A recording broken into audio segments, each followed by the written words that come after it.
Welcome to Roundtable Decision. Today's video, I thought I would focus on a problem in the United States. I've done mental health before, but for the purpose of this video, I thought I would do gun violence or gun control or gun problem as I have here in this link here. But for this purpose, I thought I would change up how I did the video and instead research a term on Google. And this term I picked was, how would you fix our gun problem? And all these articles I show will be linked to my video description below. Before I get started on the main topics of the video, the links I show or the articles I show are not necessarily in order, as I grouped them together with the opinions of each article, as I'm more focused on what the articles have to say than the actual evidence of each article, because some of the articles' statistics could be debated between other statistics from like the FBI or the NRA or any of those pro-gun sites, because some of the sites are anti-guns. But just taking the evidence from each site and basing their opinion off of their evidence is what I plan on doing, and not necessarily throwing in extra sites, because I want to keep this video shorter because it's already going to be a pretty long video. But before it gets too long, let's get started. So this first purpose, I wanted to show you Vox's evidence of how many shootings there's been since Sandy Hook. And this is in mass shootings in general, because when we first think of gun violence or gun problems, we think of mass shootings. And according to Vox, it states this: after Sandy Hook, we said never again. And then we let 2,086 mass shootings happen. But instead of focusing on the graphics of this, because it takes a while to load and it's not the easiest to follow, I thought we would go to this Vox article for our first evidence.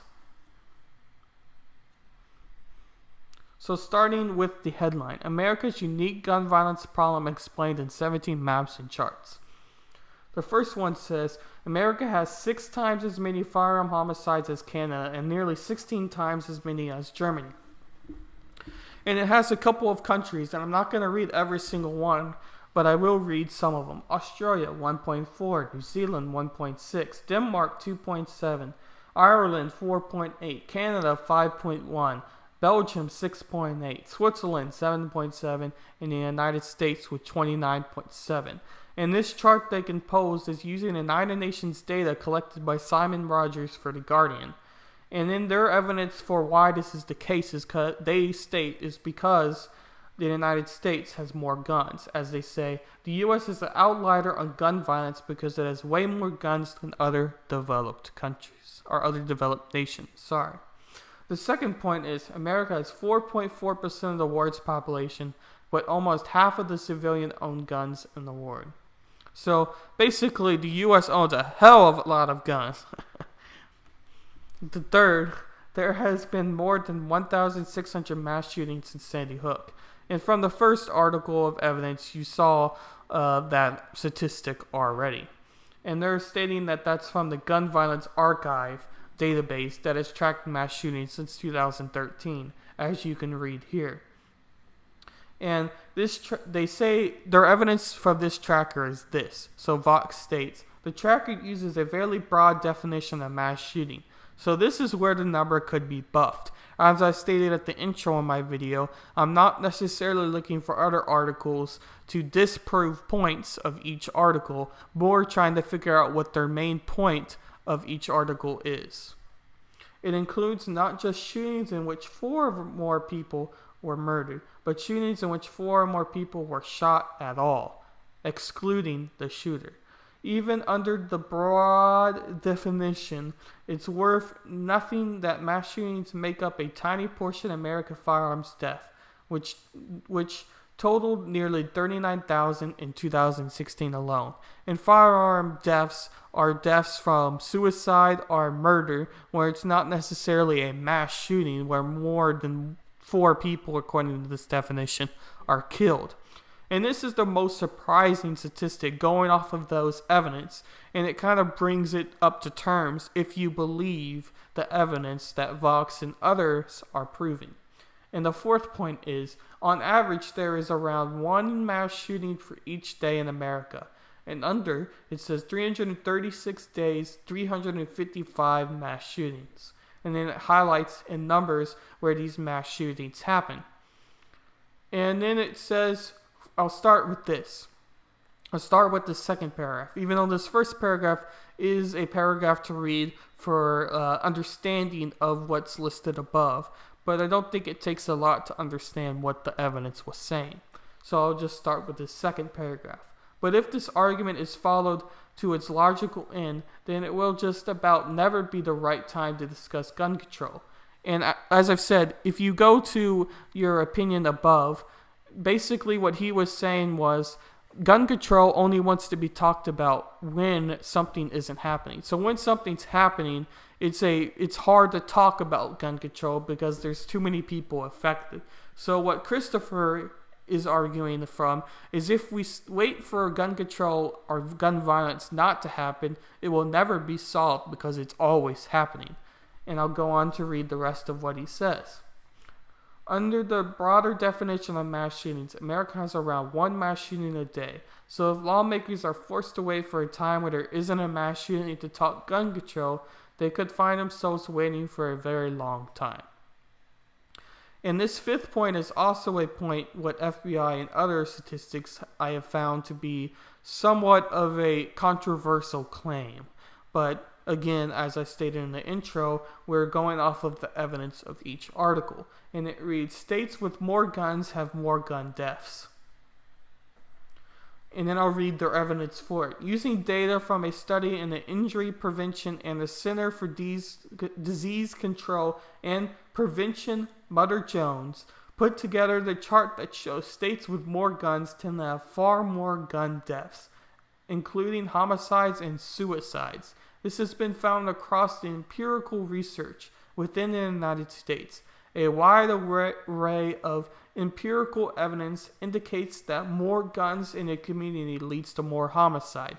David Hemmerway, the Harvard Injury Control Research Center director, wrote in Private Guns, Private Health.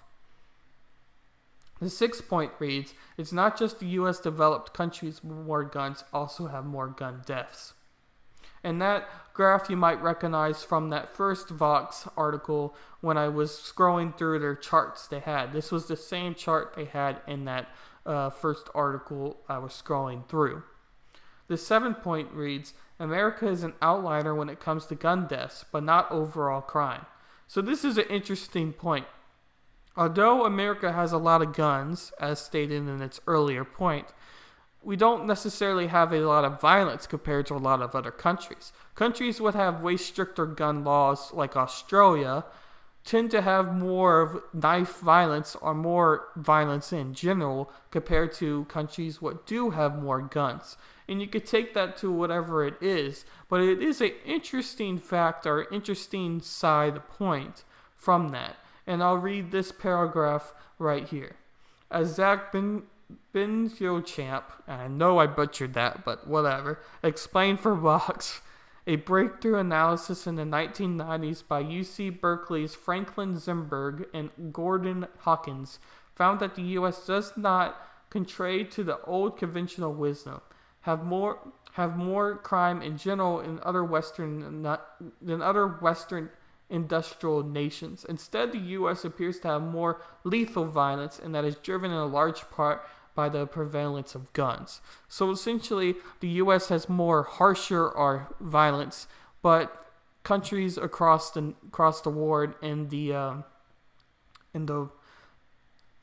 East, countries in the East and Europe tend to have more violence in general. The eighth reads, states with tighter gun control laws have fewer gun-related deaths.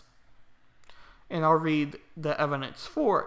When economist Richard Florida, with a name, Richard Florida, anyway, took a look at gun deaths and other social indicators, he found that higher populations, more stress, more immigrants, and more mental illness didn't correlate with more gun deaths. But he did find one telling correlation. States with tighter gun control laws have fewer gun-related deaths. a controversial claim, but we'll go on. Point number 9. Steel gun homicides, like all homicides, have declined over the past couple of decades. Most gun deaths are suicides. Now this is a very interesting point, because a lot of times in our mind we think of the highest possibility, the biggest one, the top one. We want to reach the top. Our goals are always larger. Our eyes are larger than we actually have. So you could think of food. We always want to eat a lot, or at least I always want to eat a lot. But when it comes to it, is your eyes are bigger than what you can actually handle. So as on Steven's show yesterday, Steven Igaramus, we talked about this a little bit as well, is our goals are very much determined for being higher rather than lower goals to reach the height. So when we think of gun control, we automatically think of mass shootings, but suicides and homicides are actually more prevalent for gun violence than mass shootings are. So that is a very interesting point, what most of these articles we will be going through have to say. And I'll read this paragraph on it. Although America's political debate about guns tends to focus on grisly mass shootings and murders, a majority of gun-related deaths in the U.S. are suicides, as Dylan Matthews explained for Fox. This is actually one of the most compelling reasons for reducing access to guns. There is a lot of research that shows greater access to guns dramatically increases the risk of suicide. The 11th point.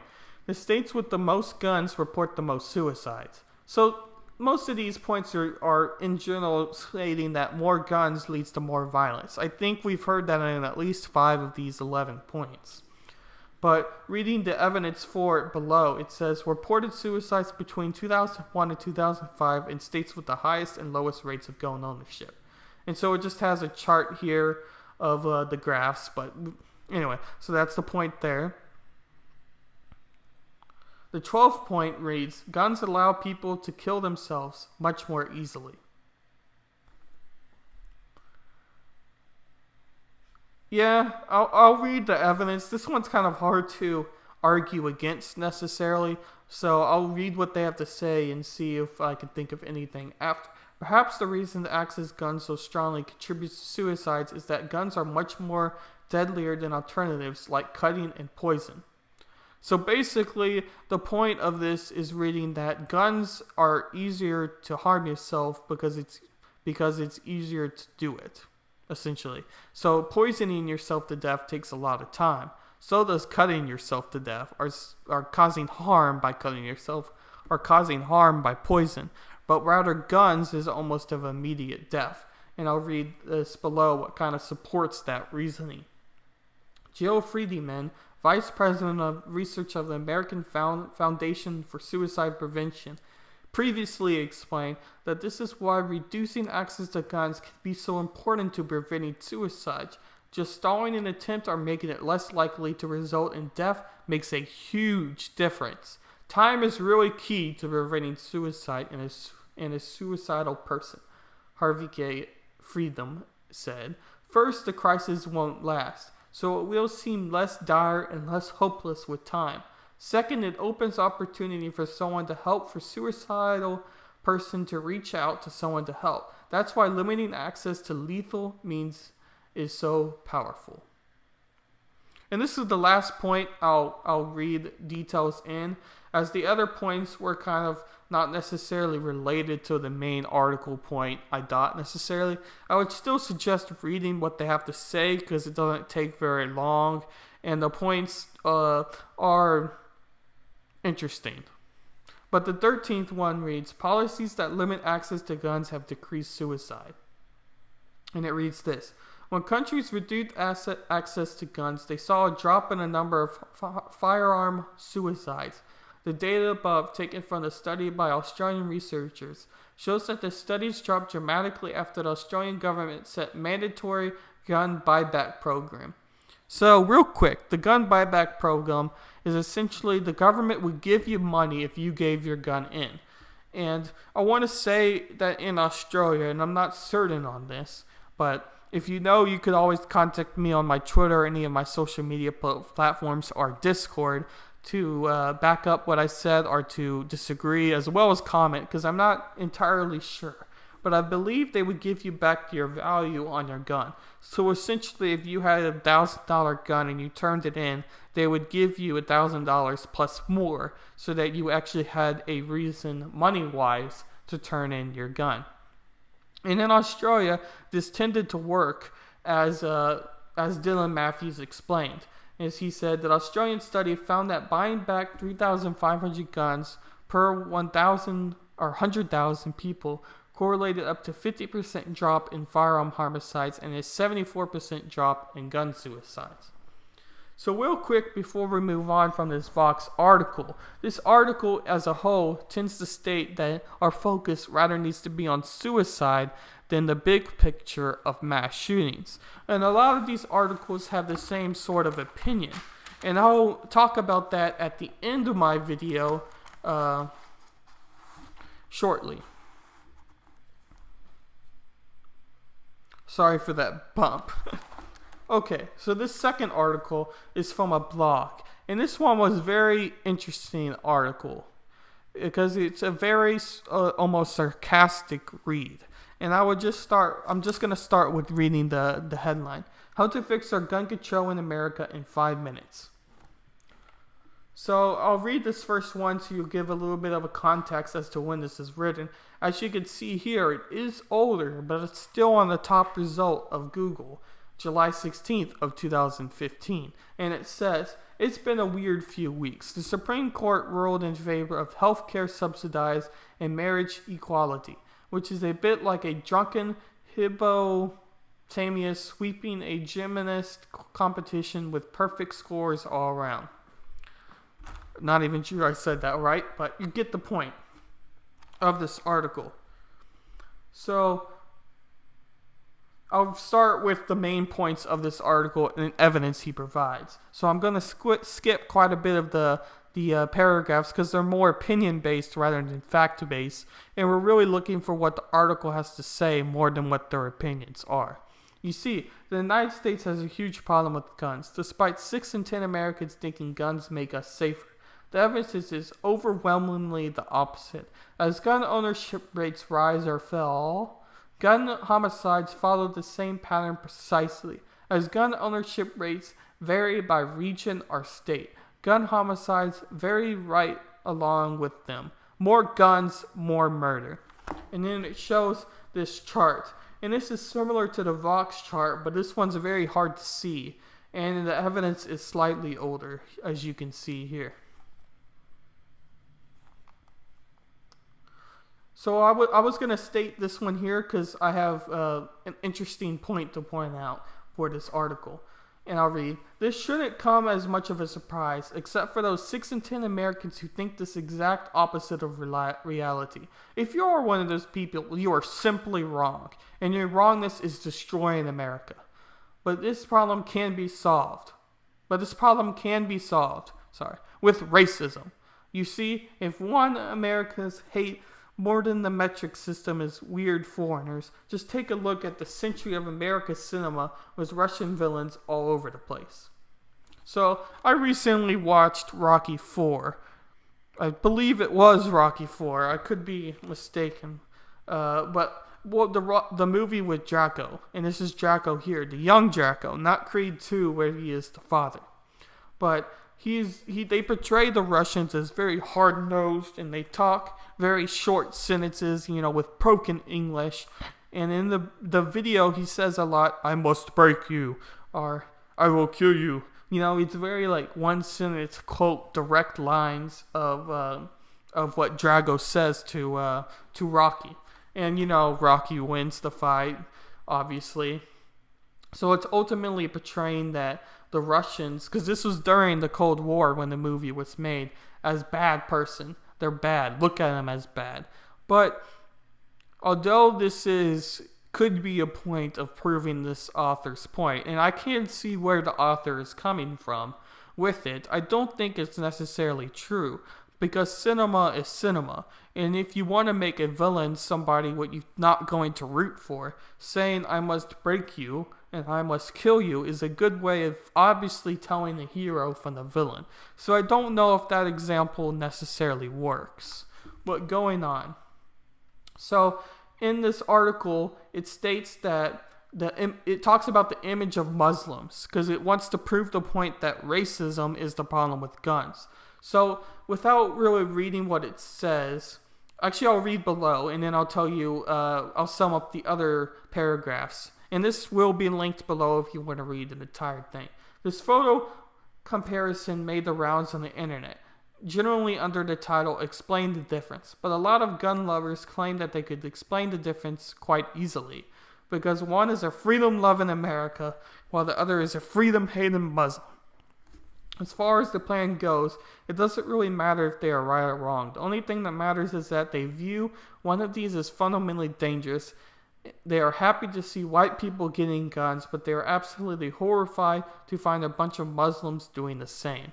So, in the articles above, the paragraphs above do support what they're basically saying. Basically, what the author is trying to prove is that our perception of who has guns needs to change in order for gun violence to end. So this author used the example of Muslims, and they never said anything besides Muslims, as they wanted to focus on that entirely, because at the time this article was written, the Muslims were the forefront of the political hemisphere.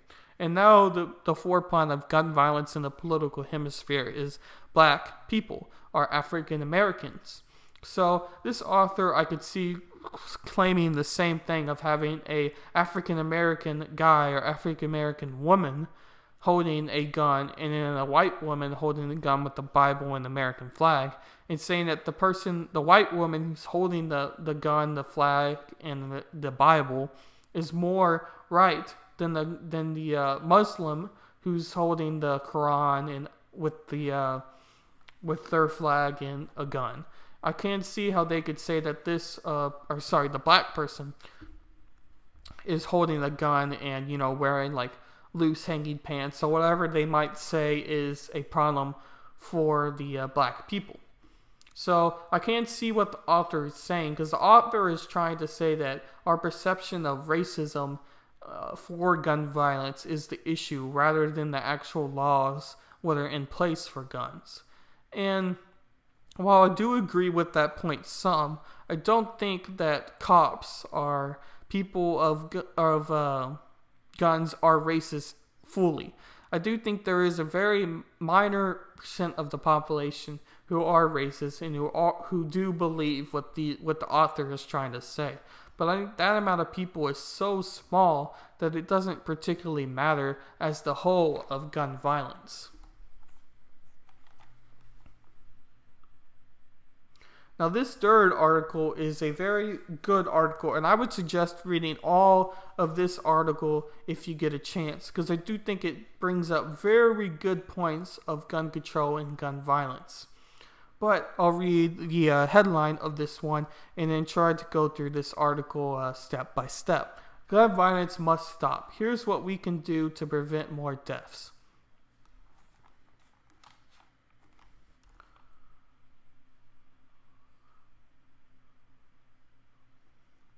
So I'll start here with, because this article is very big and I want to get across of their points and not necessarily their justifications above for gun violence, because it's more just making you aware of how bad the problem is.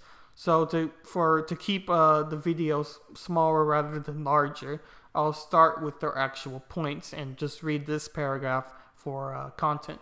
The recommendations below begin with attention to reducing immediate risks related to guns, broaden to address the underlying conditions to gun violence, and then address the prevention and infrastructure necessary to ensure effectiveness. We also include recommendations related to our new frontiers for research and practice to ensure that we continue to learn, advocate, and increase our impact over time. The set of recommendations illustrate that one program or policy alone is not going to significantly reduce gun violence, but rather through comprehensive strategies. We can achieve safety in our homes, schools, and communities.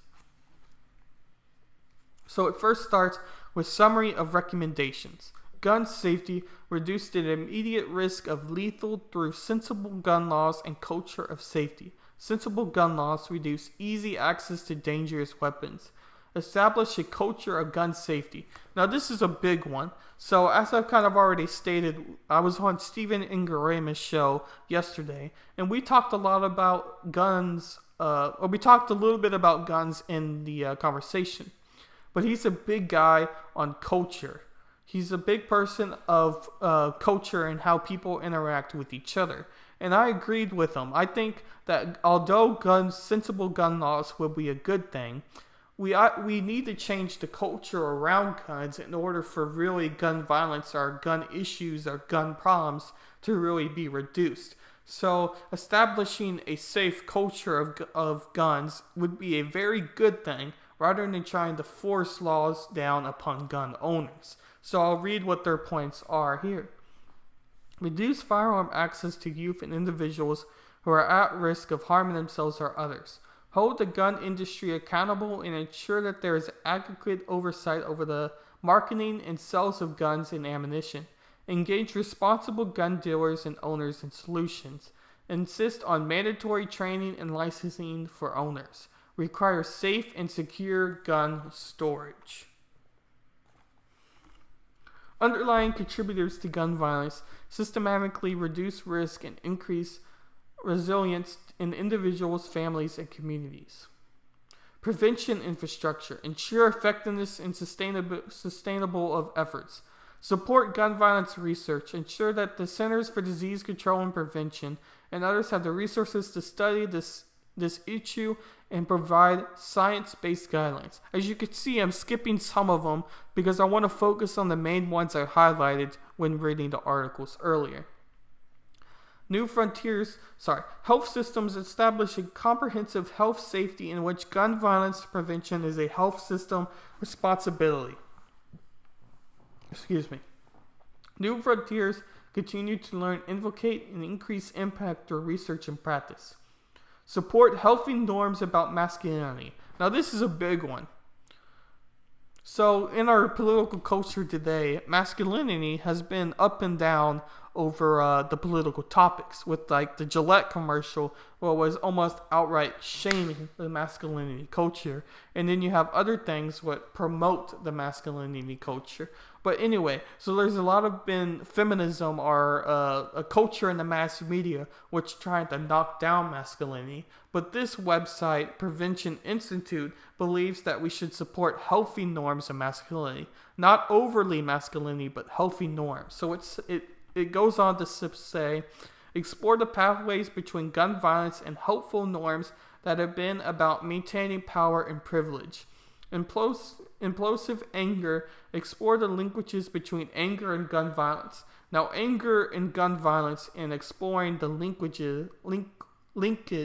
between them.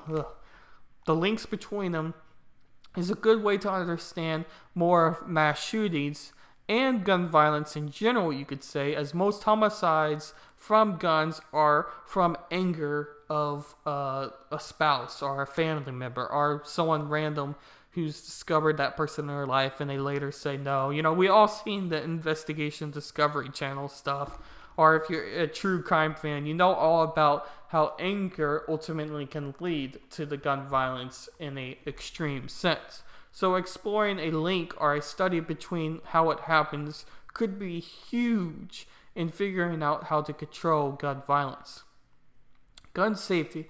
Part of a public health approach to gun violence is about prevention, the immediate risk of lethally through sustainable gun laws and a culture of safety. Man, I wish I could read better. Stupid dyslexia. Anyway, go on. Sensible gun laws reduce easy access to dangerous weapons by banning high-capacity magazines and bump stocks. Now, from recent political news, bump stocks have been banned. I'm not sure about the high-capacity magazines, as I'm not fully brushed up on guns and all the requirements in getting them, but I do know that bump stocks made the news recently with Trump's ban of the bump stock after the Las Vegas mass shooting. Anyway, requiring universal background checks without loopholes, instituting waiting periods, and restarting the assault weapon ban immediately. Establish a culture of gun safety. Well, this is the main thing I wanted to read because this is very interesting, and I've stated the point about culture already a little bit before. So this is something I'm very interested in.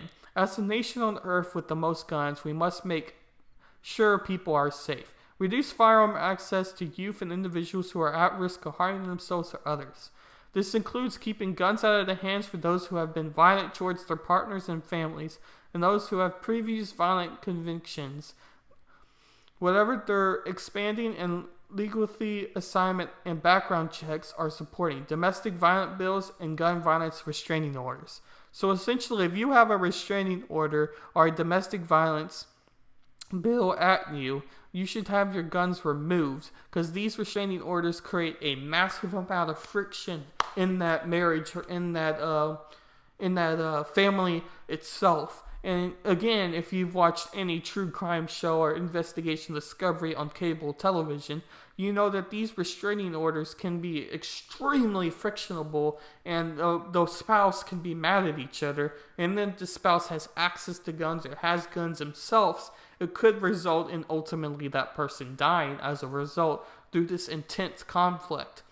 So being able to, if you have a restraining order of the maximum degree, to have your guns removed could be a very good idea if done properly. Hold the gun industry accountable and ensure that there is adequate oversight over the marketing and sales of guns and ammunition. 5% of gun dealers sell 90% of guns used in crimes, and they must be held accountable to a code of conduct. Therefore, states can pass laws requiring sellers to obtain state licenses, maintain records of sales, submit to inspections, and fulfill other requirements. Unlike other industries, gun companies have a special legal protections against liability, leaving them immune from lawsuits. There is a need to repeal gun industry immunity laws in states that have them and restrict an enticement in states without current immunity laws, increasing the absence of legislative action, organized and diversity from companies that manufacture firearms and consumers that are pursuing companies directly. More and more companies are setting new policies about what they are selling to the public and who they are selling products to. Engage responsible gun dealers and owners in solutions. For example, some gun dealers can range owners are already being trained in suicide prevention. Public health solutions recognize gun violence as a crucial and preventable public health problem. Comprehensive solutions. Support community planning and intervention of comprehensive community safety plans that include prevention and intervention. A growing research base demonstrates that it is possible to prevent shootings and killings through approaches such as hospital-based intervention programs and the Cure Violence model and Advance Peace. A growing number of safety plans in the country include upstream strategies such as youth employment, neighborhood economies develop, safe parks, restoring vacant land, and reducing alcohol outlet density, following the implication of Minneapolis Blueprint for Action to Prevent Youth Violence, which prioritized the prevention and upstream strategies. The city experienced a 62% reduction in youth gunshot victims, a 34% reduction in youth victims in crime, and a 76% reduction in youth assets with a gun in 2007 to 2015. Yet too many communities lack the resources to do what is needed. We must commit to helping communities identify and implement solutions. So the prevention infrastructure is a big one, as it says beyond addressing the risk and underlying factors of gun violence, a public health approach also unites building a prevention infrastructure with mechanics for scale, sustainability, and effectiveness. The utility roadmap is a tool to support prevention infrastructure. So, there are obviously more points, and they have their evidence below of where they got their information from. And I might do a smaller video on gun violence for those who don't want to have to sit through all of this video just on this, because I do think it was the best site. But going to the next one, we'll read what The Guardian has to say. What could actually work to fit gun violence in America and what doesn't?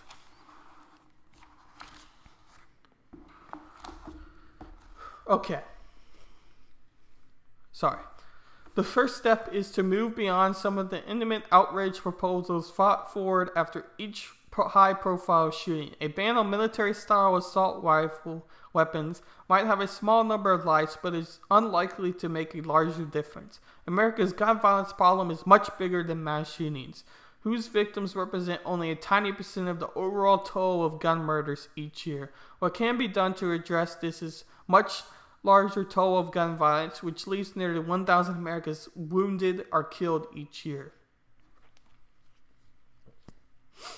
Going on. The problem here, for the most part, isn't faulty guns or insufficient training. It's dangerous people using guns effectively. The best approach to violence prevention is to zero in on the small number of high-risk people who are using guns to harm themselves or other people, and to look at what might be done to prevent them. So going back to the last article, these high-risk people could be someone who has a restraining order at their family, are people who are flagged by the FBI who have access to guns directly through it. So basically having stricter violence of people who are considered to be dangerous could be an approach at limiting the amount of people who are actually willing to do harmful acts. But going back to the article, it says, the best approach is to zero in on a small number of high-risk people who are using guns. So that's kind of the highlight, and I've already said that, but I wanted to read it again because it's in bold in the website, and I think it's the main point of the website as a whole. Want to do something about the enormous toll of urban violence? Universal background checks might help, but community advocates have also been pushing for more funding for local programs that have shown to reduce gang-related murders by 25 to 40%.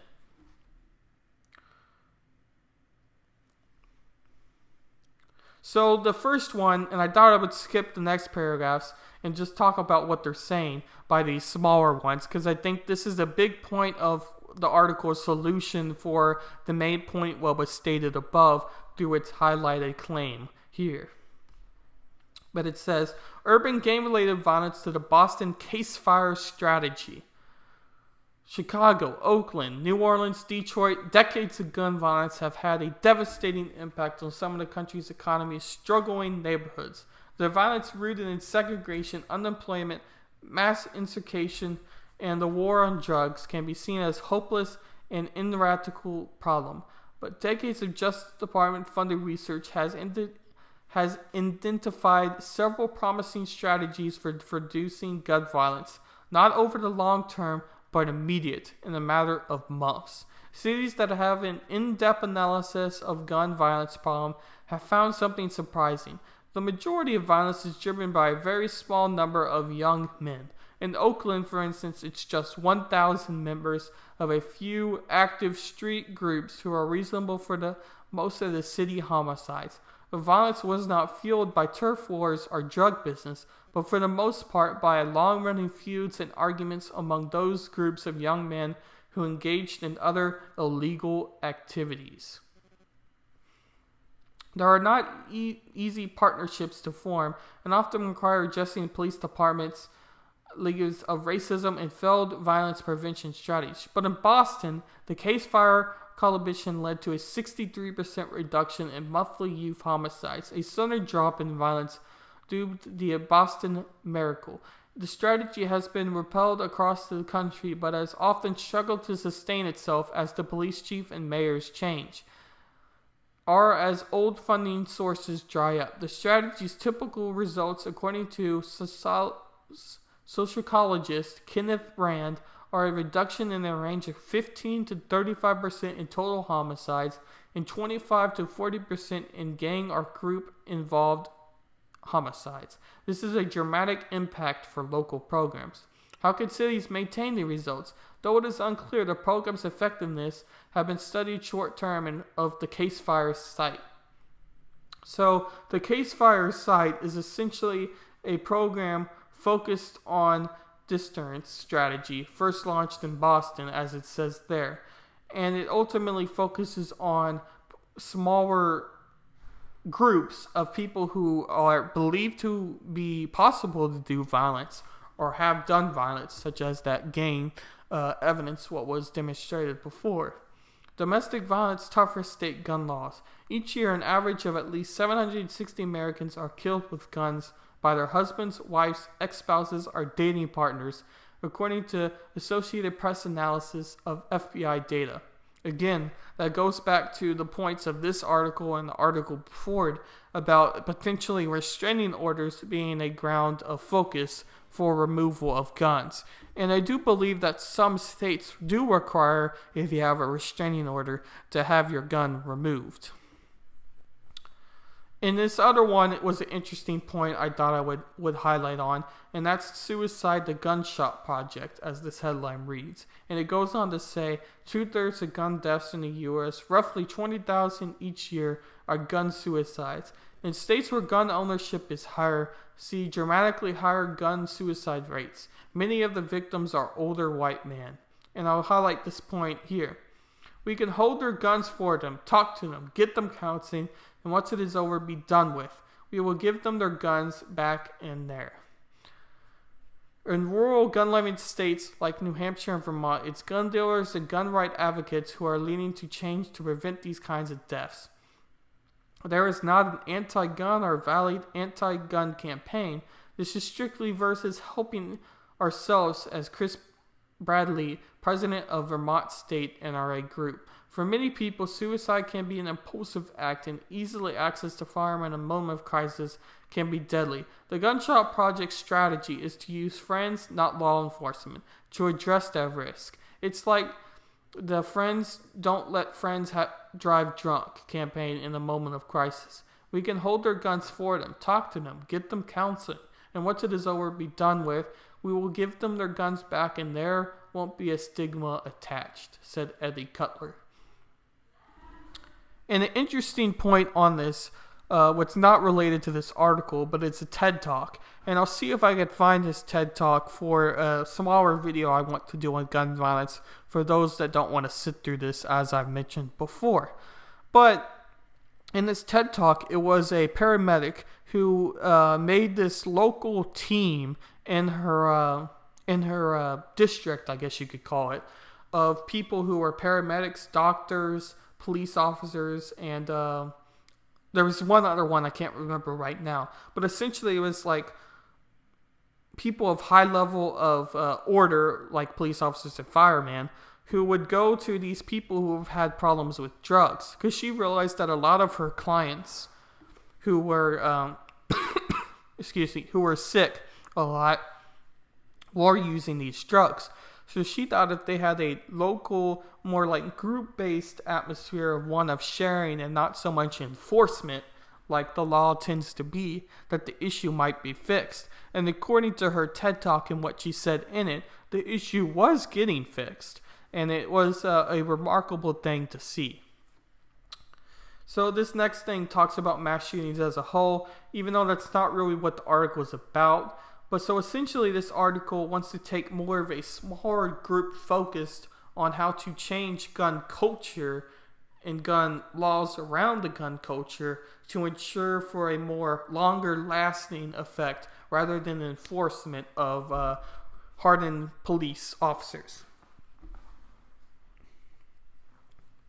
I'll take a couple drinks.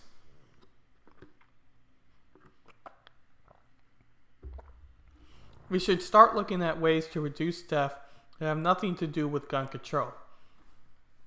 Gun control debates go nowhere. Gun control debates never go anywhere, but there are lots of other policies, opinions to reduce death in the U.S., including gun deaths. Removal of lead from the environment has done a lot to make people less violent, but we have more de-leading to do.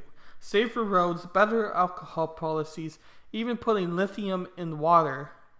There are opportunities for consensus on saving lives. Like all of you, I want less death.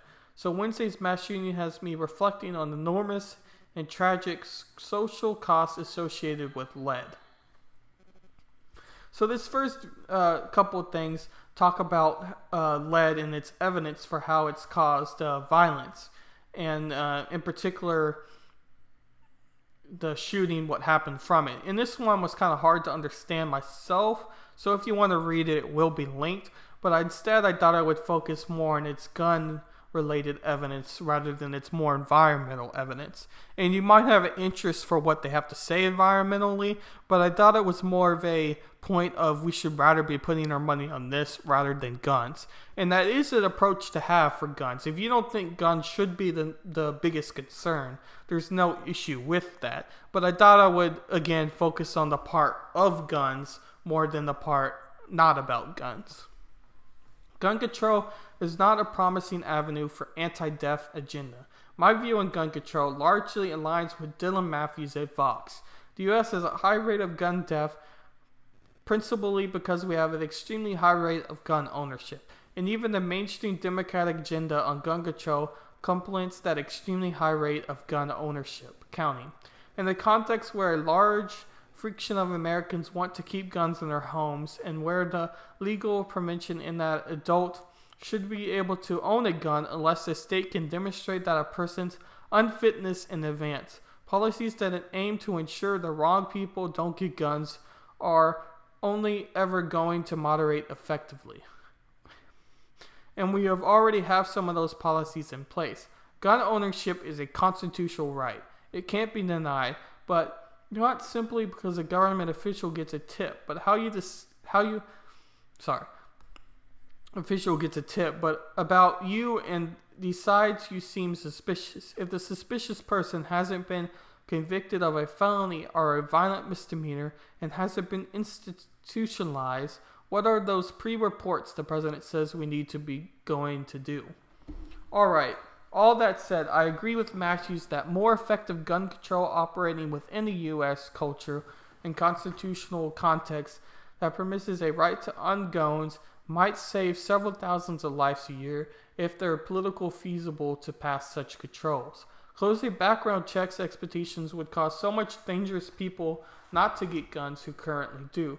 Restricting on gun type and magazine capacity would make mass shootings less deadly at the margin.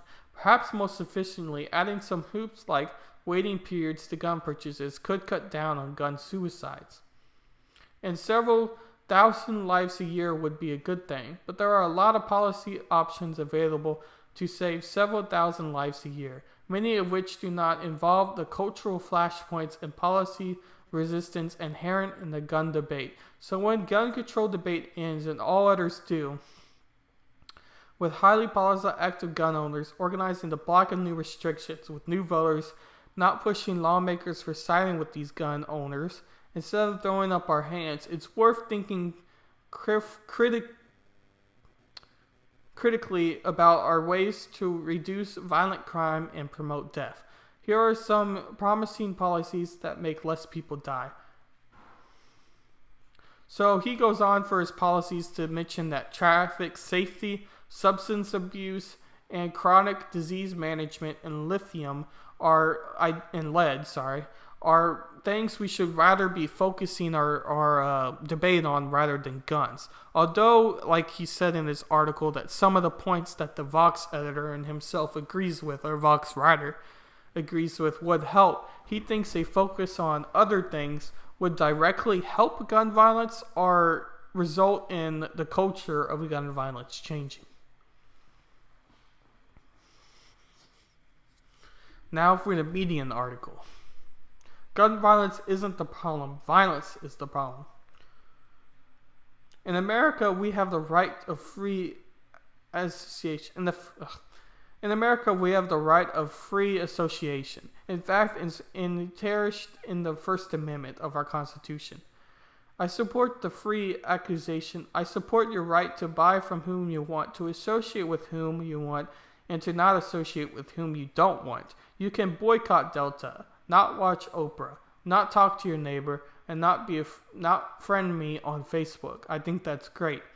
Each of us gets to pick whom we associate with, and the right person is inherent in the First Amendment. I know I'm saying that word wrong. Thank you, Dyslexia. Going on. That's just one amendment. Up to the one from that is the center of the recent controversy about guns. Americans are arguing about what rights our Constitution gives us regarding guns and free association. There is a misnomer in all arguing about the Constitution that I would like to clear up. I don't know anyone who isn't sickened by the recent mass shootings. It's a terrible problem that we need to solve as a society. But I personally can't see being solved by gun control. That's my passion because I don't see gun violence as the problem. I don't see gun violence as the problem. I see violence as the problem. So this article talks a lot about violence in general, not necessarily associated with guns as a whole, but rather with violence in general. And he thinks a culture change on violence would have a direct effect on guns as a whole. So, and he says, I'll read some more of his paragraphs for us evidence. Both sides want children to be free and learn and grow freely to be free Americans in free country. The signers of the Declaration said that the rights to life, liberty, and pursuit of happiness are inalienable. Both sides agree on that. So Jim wants his children to have life, liberty, and be free to purpose happiness. But for the happiness he sees, it's necessary that they be free from threat of guns at school. And because of what the sound violence, that gun violence is related to gun availability, Jim wants to put new limits on gun ownership. And Walter wants his children to have life, liberty, and free of purpose happiness. But for that to happen, he sees it necessary that he and his children after him have free access to guns and that they feel will help them protect their rights. Because of that, Walter doesn't want any limits on gun ownership. Are we at an impasse? No, I don't think so. I see two well-meaning Americans not checking their assumptions, so let's check them out for them. Walter assumes if he does not have access to semi-automatic weapons, his rights over his descendants will eventually be limited by government that is no longer afraid of its people. Even if Walter is right, the semi-automatic weapons in the hands of the public limits a politician's wish to take autocratic power. Is it the only way?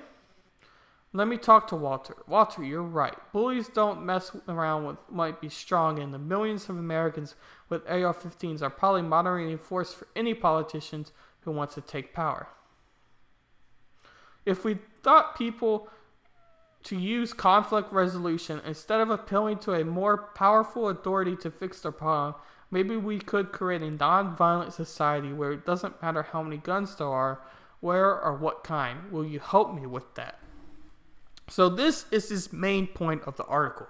Instead of focusing on gun laws, he says we should rather change our culture of more thinking of conflict resolution and critically thinking rather than just focused on fixing gun laws with this policy or this party or whatever you want to say. He says that our conflict resolution or debate with somebody to reach a common goal should be a cultural focus rather than gun laws forcing someone to follow along with mass shootings or with violence in general, as he says, but for the purpose of the video, to prevent gun violence from happening. And this video here couldn't load, and it's not loading now, but I also didn't have access to it because I didn't want to undo my ad blocker. Whew, yay me. I don't like ads. Nobody does. But anyway, going back. There's only two more articles I wanted to talk about. There is a third one, but it's not that I don't think it's a good one with the Time magazine, and I'll hint on a little bit because it says its headline reads 6 real ways we can reduce gun violence in America. And I just thought their ways of what they were saying were very similar to the other articles above, especially with Fox and Business Insider. But I will come back to the Vox article for one point, but I won't spend too long on it as I want to keep this video not super long. Dear America, here's why everyone thinks you have a problem with guns. 2015 seen a flurry of high-profile mass shootings in America, and what's become disturbing route line during his presidency. Barack Obama has pleaded with lawmakers to change America's gun laws. And then I'll show you some of his charts here. When America kills one another, they are usually used a gun. In 2013, firearms were used as a weapon in 68% of homicides. More than 6 in 10 Americans think having a gun in their home makes it safer, including the 81% of Republicans. And this is from Gallup polls. At the current rate, 339,000 Americans will die by guns in the early 2020s. That is roughly equivalent to the current population of Tampa, Florida. As the nation's rate of gun ownership declines, and it shows a chart, so do both violent crime and murder rate violence peaked in the 1970s and early 1980s. Notice how the drop in gun ownership is driven largely by the drop of pistol and shotgun ownership. But after years of the decline, gun ownership is once again on the rise, again from Gallup polls. Roughly 44% of American households have guns. The South has most gun owners by far, followed by the Midwest and West. The Northwest has the fewest guns per capita. But the South also has the highest rate of assault deaths by far, followed by the Midwest and West. The Northwest has the lowest rate of assault deaths. So I'll scroll down the charts and you can read for yourself while I'll talk a little bit about what this article is trying to say as a whole. So the Business Insider is trying to give statistics of evidence about how gun ownership, how the amount of guns in America is not necessarily an issue, but an issue at the same time. So what I mean by that is we have a lot of guns, and with those guns, they're eventually going to become a problem by someone, just by the pure capital or pure number of guns we have. And our laws that are in place don't necessarily prevent further major events from happening. So going to the paragraphs instead of the graphs, you could see one of their points when I come back to it about their main concern for it. As it says here. Here we take a look at the data that shows why America is so unlike the rest of the world when it comes to the popularity and abuse of guns. We will look at the role that policymakers play in the gun control debate, and we'll look at what can be done, if anything. So it says it's evidenced by charts, and I'm going to go to the bottom where it has their summary. Oop, a little bit too far. Okay. So I'll read a couple of these last ones here. In addition, politicians have become resigned to the fact. In addition, politicians have become resigned to the fact that gun control laws can't be passed in the current political climate. Congressman Richard Plumbill, I probably said his name wrong, told The Hill after the Charleston shooting that Congress is becoming complacent in ignoring gun reform. So essentially this video is talking about how more gun laws need to be made to reduce. So instead of changing a culture, it's saying that stricter laws are more preventable laws need to be made in the future. And again, I would recommend looking at their charts and reading through this article, as it very clearly breaks down many of the headlines and pictures that are very interesting to to what the article is trying to prove that laws ultimately need to be made to fix the problem. Although culture can be fixed, it's laws what keep the culture. Is kind of what this article is saying, that laws need to be there. One more second. Okay. And I'll hint on the fourth point of this Time article, because I think it's a very interesting point, and if it can be done, it may be a very interesting way to fix the gun debate. Invest in smart gun technology. If we can set it up so that you unlock your phone unless you have the right fingerprint, President Barack Obama said in January 2013, why can't we do the same thing for guns? More than 5 years and too many tragedies later, guns aren't much smarter now than they were at the time of the Sandy Hook school massacre. In fact, no truly smart guns are on the market in the U.S. All the pieces appear to be in place. The safety technology is available. Entrepreneurs have introduced products that use biometrics to identify a weapon's rightful owner while locking it for everyone else. Such smart guns may not prevent mass shootings with firearms purchased legally, but they can prevent crimes or suicides with weapons owned by someone else. They can also cut down on identical shootings. According to the CDC, an average of 500 people are shot to death unintentionally every year. If the benefits seem obvious, why aren't there smart guns available? Some gun owners worry that the technology will fail when they need it most, like during a home invasion. Others fear government overreach. New Jersey passed a law in 2002 requiring that the state's retailers sell only personalized or smart guns within 3 years of their being available for sale elsewhere in the U.S. The mandate backfired, mobilizing opposition to smart guns from firearms, lobbying and stunting investment in technology. Similarly, when Smith & Wesson, one of the largest handgun manufacturers in the U.S., agreed to develop smart gun technology in the wake of the Columbine school shooting in 2000, the NRA condemned the company. Gun owners boycotted and sales plummeted. No major gun manufacturers have invested in the technology since. In early March, Smith & Wesson's parent company, American Outdoor Brands Corporation, reformulated its stance. We are a manufacturing company, not a technology company, it wrote in response to the investment management firm BlackRock, which had inquired about the gun maker's plans to address safety concerns. Support for smart guns, however, could be building. A 2016 study from Johns Hopkins University found that 60% of Americans considering to purchase new handgun are willing to make it a smart gun. The time for smart guns, says Stephen Turrett, founder of the Directive School Central for Gun Policy and Research. It's now such numbers that mean guns should be a prime market opportunity. This isn't just a great gun safety mission, says Gerdiff Glazier, CEO of Lord Star Firearms, which has developed a smart gun. It could be a hell of a business.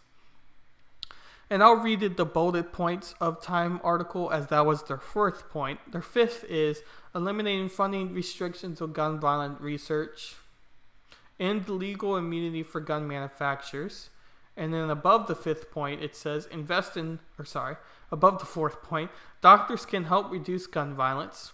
So this was talking more about mental health, and that's been a point what's been in some of the other articles for what we've seen. The second point, pass gun laws that actually reduce gun violence. So again, we need laws to keep a culture. 1, buying a gun should be like buying a car. So this was talking about like the delayed process, and again, it's talking more about passing laws instead of changing a culture for gun control to be resolved. Now, I won't spend too much time on this, but I will talk a little bit about it because this was, I found interesting, because these were student perspectives of how teens of today want to solve our gun problems. And it's pretty recent, being in February 14th of 2019. So that was Valentine's Day of this year. And the headline reads, How Teens Want to Solve America's School Shooting Problem. Middle and high school teams across the country shared their thoughts on gun violence with the news hour after the school shooting in Parkland, Florida 1 year ago. We thought you would like to read their voices since they are very clear in wanting to share them.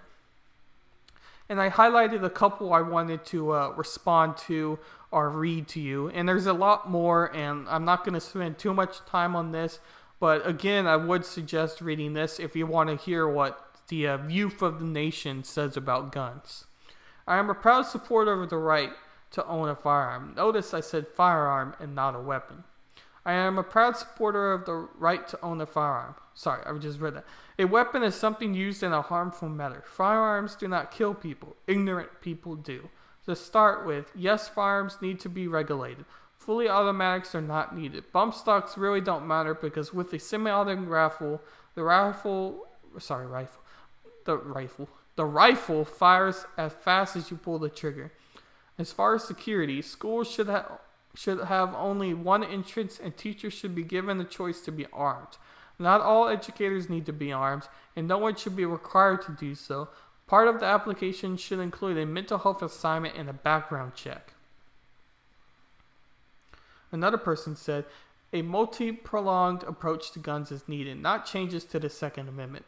A well-regulated militia being necessary to the security of a free state. The right of people to keep and bear arms shall not be infringed. These words adopted in the Constitution of the United States on December 15, 1791, are not to blame for the recent shootings in the first several weeks of 2018. The solution to school shootings is regulation of gun laws, not problems with the Second Amendment. It's not having students practice lockdown drills out of fear of the attack like Parkland could happen at their school. And it doesn't involve getting caught up in political ruckus surrounding the election of 2016. Such behavior serves only as an excuse for our nation not to accomplish its goals, including keeping children safe. As for gun regulations, our government should learn from countries like Japan, Australia, and the United Kingdom. Japan puts its citizens through a rigorous set of tests, which includes a mandatory all-day class.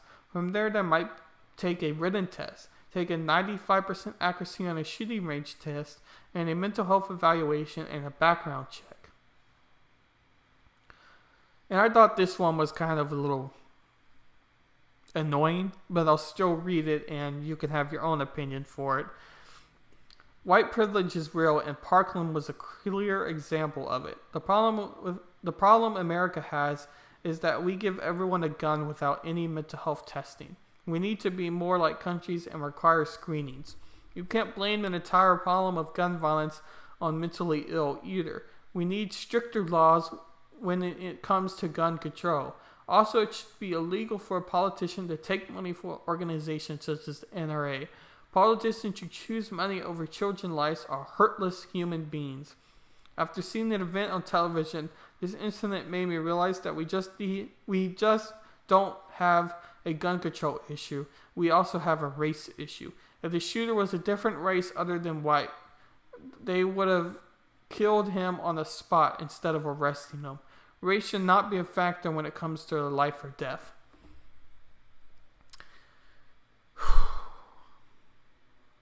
So that last sentence is a very annoying sentence to me, because I think it shows very much a ignorance of people. And I'm not saying ignorant, because there's ignorance on the left and right, 100%. But because of the mass media and news we get today, if you watch Fox News, you're going to be right. If you watch CNN, you're going to be left. But she's probably a CNN watcher with her statement of being on race and that they wouldn't have shot a black person. Because CNN has said statements like this a lot. And that's one of their strong suits when talking about news. So you could be so drowned up in one ideology that you completely ignore the facts of the situation or what actually happened because you clearly believe something you hear on television rather than looking at the facts. So she believes that person wasn't shot because he was white, and if he was black, he would have been shot. Now, I'm not saying that racism doesn't exist, but I'm saying the racism that the left tries to show, or people in mass media try to show, is a lot more than what actually happens in the United States and in the world. Racism exists, yes, but it doesn't exist by every single white person or even the majority of white people. It is a small minority of people what will believe that, and a very, very small minority of cops who would shoot a black person and not a white person. Extremely, extremely small. And so that last sentence just kind of put it's just painful to hear. So I was going to go to the bottom and read a little bit more of their statements, and then we'll end the video with the conclusion. School districts should spend money on safety, not new laptops. If schools say our safety is their first priority, then why don't they spend money making us safe? Why buy students new laptops and computers saying that it's best for our learning when we have been running on paper and pencil for as long as education has been a thing?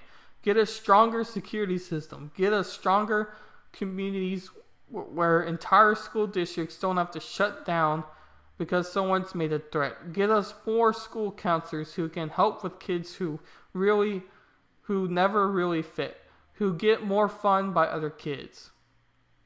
Who get made fun of by other kids. I knew that would make anyway. Who eat alone at lunch and whose families struggle. There is so much we can do. Pow, pow, pow. It's all I hear when school bells ring. I jump when someone knocks on the classroom door too hard. My heart races when I walk through the halls at lunch. I feel like a dork in an open field, and hunting season is full in effect. I don't want to go to school more. I go to a potential war zone. I go to a potential shooting range. 19-year-old America was left in shock, horror, and pain. 19 years of kids are still waking up for what ends up being their final day on this earth, and walk into school but never walk out. The official number doesn't matter because tomorrow it would be different. Higher number, the same goes for the day after that, and the day after that, and the day after that. 19 years, countless victims, yet no change. We are better than this.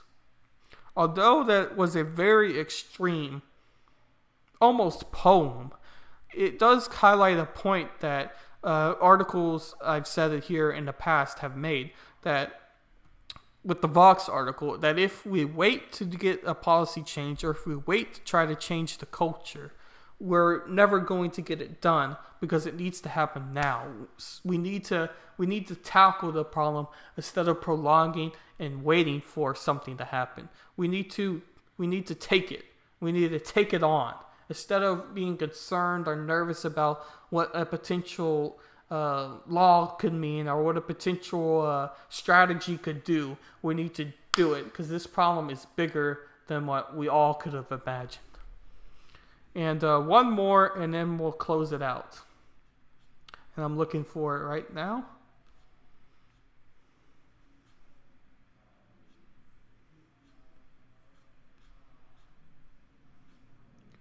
Okay.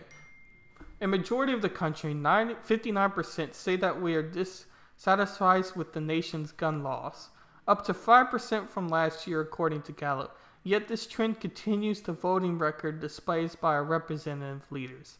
I'm not asking for outright ban on guns. I just think some restrictions to stop violent individuals and suspected terrorists who have been placed in the government watch list from purchasing weapons is the moral thing to do. Now, to close out the video, I thought I would kind of highlight the main points of the articles. So the main point was more of a approach on how to change culture was kind of the first point, the first one. The first was was changing the culture around us, and it had a main focus on mental health. And then the second one was changing laws, making stricter laws such as a potential buyback program or laws to prevent people with restraining orders from purchasing guns. So stricter laws around guns and delayed gun ownership and maybe stricter process of getting guns. So either it's laws or changing the society around it. Now, there is a big point with the article that what I believe was the Business Insider article or the Guardian. It was one of those. What basically said that without laws being in place, if we try to fix culture of guns, nothing will ever be done. Although I do think that point has some truth to it, because our culture is necessarily follows by the laws, either moral laws by the Ten Commandments. Even if you're not religious, you still have these basic laws that it's not okay to lie, steal, and murder, and all other of those things that are ingrained of you since birth. But as a culture, these things, if we change what's morally acceptable or what some people think is acceptable, laws don't necessarily have to be in place for that to become a true thing. But then again, some people could say that these 10 commandments are laws to follow by. So without laws, gun violence will still happen, even if you try to change mental illness or laws around it. I do think one of the more interesting laws could be passed right now and should be passed right now are two things. The first is with the restraining order. I think the restraining order is a very good idea to reduce gun violence in our country. Because with these restraining orders, as I've talked about before, you're having friction between these family members or spouses. And one of the websites had the statistics on how many spouses die from these orders of gun violence and murder or whatever you want to say from there.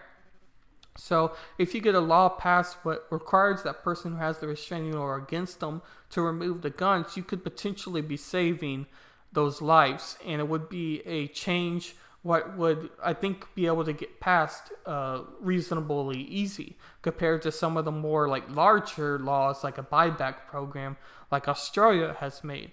And then the second thing is the delay check. Waiting one day is not going to hurt you. Even though we're in a culture of instant gratification, waiting a day in order for making sure everything falls in line for guns makes a lot of sense. And I do think it's something we will eventually see. And to the person what was talking about Japan in the article we see here, although those points are extreme, I don't know if the United States will ever be that extreme, because we're a culture that believes in the right to bear arms. We believe in the ownership of guns, rather than places like Japan where guns are more of a privilege to have. But I do think some of those requirements and stricter requirements to own a gun could be a good thing to reduce the amount of people who just get a gun easily. And so a lot of people who die get guns from people who have guns. Or sorry, that's more of the Time magazine strategy. I don't know if the safety technology will necessarily work in the United States, but it is interesting food for thought. And I would like to hear your thoughts about that smart technology the Time magazine was talking about for guns. Because I do think it could be a good policy of reducing violence with a more technology-savvy way. Because we do live in a world that has a lot of technology going forward. And I could see guns eventually adapting to this technology base. I just don't think it's going to happen as soon as these other points I talked about earlier. I think it could be one of those things of when self-driving cars become normal. Something what's going to happen in the future, or is most likely happening in the future. I think guns most likely will have some smart technology happen in the future, as I also think that self-driving cars will be a thing in the future. Thank you for watching this video, and like I said in the video, I will be making a shorter gun violence video, and if you already got through this, you're probably not going to watch the second one. But anyway, I will have a shorter video on gun violence for those who don't want to have to sit through all of the articles I have here. Thank you for watching, and bye.